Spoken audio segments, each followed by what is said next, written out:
इस राष्ट्र के अंदर अब वो वक्त आ गया है जब इस राष्ट्र के सन्यासी अपनी जिम्मेदारी को निभाएं। वो आएँ और उन्होंने जो भी सिद्धियां प्राप्त की है वो बच्चों में ट्रांसफ़र करें, बच्चों को उसका लाभ दें।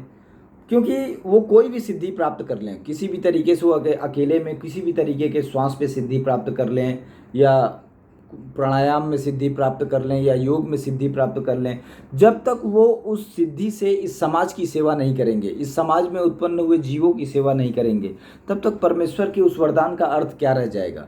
अब ये बहुत ज़्यादा ज़रूरी है कि सन्यासी अपने मूल रूप में आए, सन्यासी शिक्षण कार्य में लगे, संपूर्ण शिक्षा व्यवस्था को सन्यासी अपने हाथ में ले। अब ये वक्त आ गया जब सन्यासी अपनी जिम्मेदारियों को निभाएं और वो इस तरीके से समाज से भागे नहीं, सिर्फ समाज में घूमना, भिक्षाटन करना और कहीं जा कर के एकांत में बस जाना, ये परमेश्वर की सेवा, सिर्फ यही परमेश्वर की सेवा नहीं है, वो भी एक अंग है।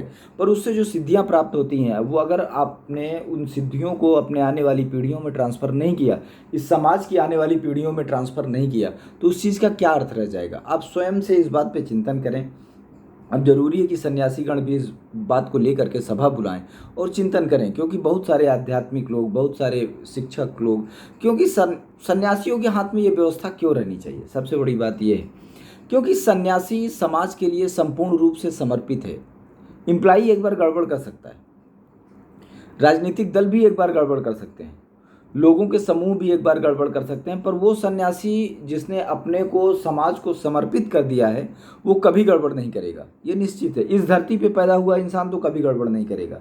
इस धरती पे तो दूर की बात है, वो लोग जो इस परंपरा में एक बार फेथ कर लेते हैं और उसके अंदर घुस जाते हैं, वो भी इस व्यवस्था से कभी भी गड़बड़ी करने के बारे में नहीं सोचते।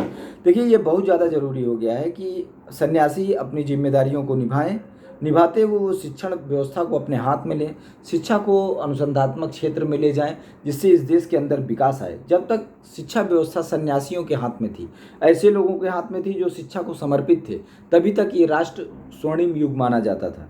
आजकल जब से वो चले गए, तब से तरह तरह के बिजनेस मॉडल पैदा हो गए, लोग बिजनेस प्रॉफिट देख रहे हैं, वो एक रास्ता बन गया है घुसपैठियों के अंदर आने का।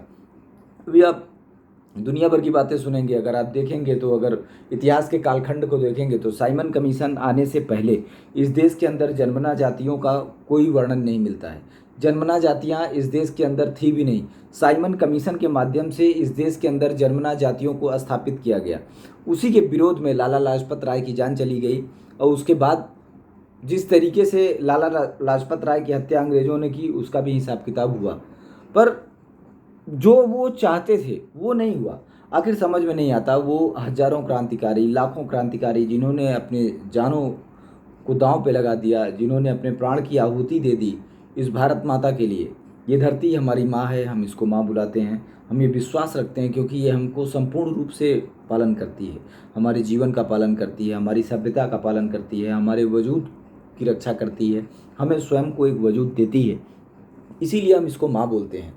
तो अपनी इस माँ को खुश करने के लिए क्या हम इतना नहीं कर सकते? क्या सन्यासी आज इस धरती की सेवा नहीं करना चाहते? वो क्यों शिक्षा व्यवस्था से दूर हैं? ये समझ में नहीं आ रहा है कि सन्यासी शिक्षा व्यवस्था से दूर क्यों हैं। आखिर युगांतर तक इस धरती पे, इस परंपरा में सन्यासियों ने शिक्षण व्यवस्था को अपने हाथ में रखा। अगर देखा जाए तो अंग्रेज़ों ने जब शिक्षा व्यवस्था को नष्ट किया, उन्होंने जिस तरीके से मठों में आग लगाई, जिस तरीके से लाइब्रेरियों में आग लगाई, जिस तरीके से अध्यापकों को जिंदा जला दिया, जो कि वर्णित है और बहुत सारी रिसर्चों में भी है और दंत कथाओं में इस चीज़ को बताया जाता है।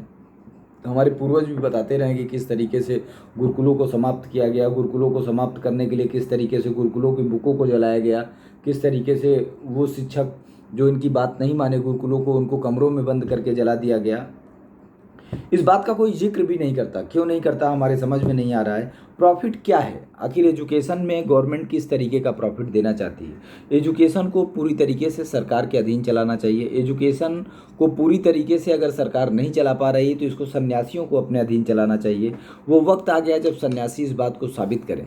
ये मुश्किल की घड़ी है। मुश्किल की घड़ी इसलिए है कि अगर हम शिक्षण संस्थानों को शॉपिंग मॉल में कन्वर्ट कर देंगे, अगर शिक्षण संस्थान प्रॉफिट और लॉस का धंधा बन जाएंगे, तो स्वाभाविक सी बात है कि उसमें घुसपैठिए आने का रास्ता ढूंढ लेंगे। वो अपने सिलेबस के माध्यम से, अपनी मनोवृत्तियों को हमारे आने वाली पीढ़ियों में स्थापित करेंगे। इसलिए ये ज़रूरी है कि शिक्षण व्यवस्था में वो, क्योंकि शिक्षा हमारे मूल में बस जाती है। हम जिस चीज़ को पढ़ते हैं, जिस चीज़ को देखते हैं, हम वैसा ही सोचने लगते हैं। तो इसलिए ये ज़रूरी है कि सन्यासी मतलब जो समाज को अपने आप को समर्पित कर चुका है, वो इस व्यवस्था को अपने हाथ में टेक करे, क्योंकि उसके हाथों में ये व्यवस्था सुरक्षित रहेगी। और ये मेरा विश्वास है, ये अटल विश्वास है कि जब सन्यासी इस व्यवस्था को अपने हाथ में लेंगे तो इस देश का दोबारा स्वर्णिम युग चालू होगा। दोबारा ये देश अश्वमेध की परिकल्पना को साकार करेगा। वो इस तरीके से नहीं रहेगा कि किसी को न्याय नहीं मिल रहा है, किसी को 20 साल बाद न्याय मिल रहा है, तो किसी को कोई प्रॉब्लम है, किसी को कोई प्रॉब्लम है। हर आदमी असंतुष्ट है, टैक्स दे करके असंतुष्ट है। जब तक सन्यासियों ने एजुकेशन सिस्टम को संभाला, जब तक सन्यासी मतलब जिन्होंने अपने आप को समाज को समर्पित कर दिया था, उन्होंने शिक्षण पद्धति पे अपना कब्जा रखा, तब तक इस राष्ट्र में कभी भी पतन का दौर नहीं आया, इस राष्ट्र में कभी भी अवनति का दौर नहीं आया। इसलिए ये हमारा अनुरोध है सन्यासियों से कि वो प्लीज़ अब इस रिक्वेस्ट को हमारे सुने और वो शिक्षण संस्थानों को ओपन करें और जो भी शिक्षा व्यवस्था है उसको सुचारू रूप से चलाने में मदद करें।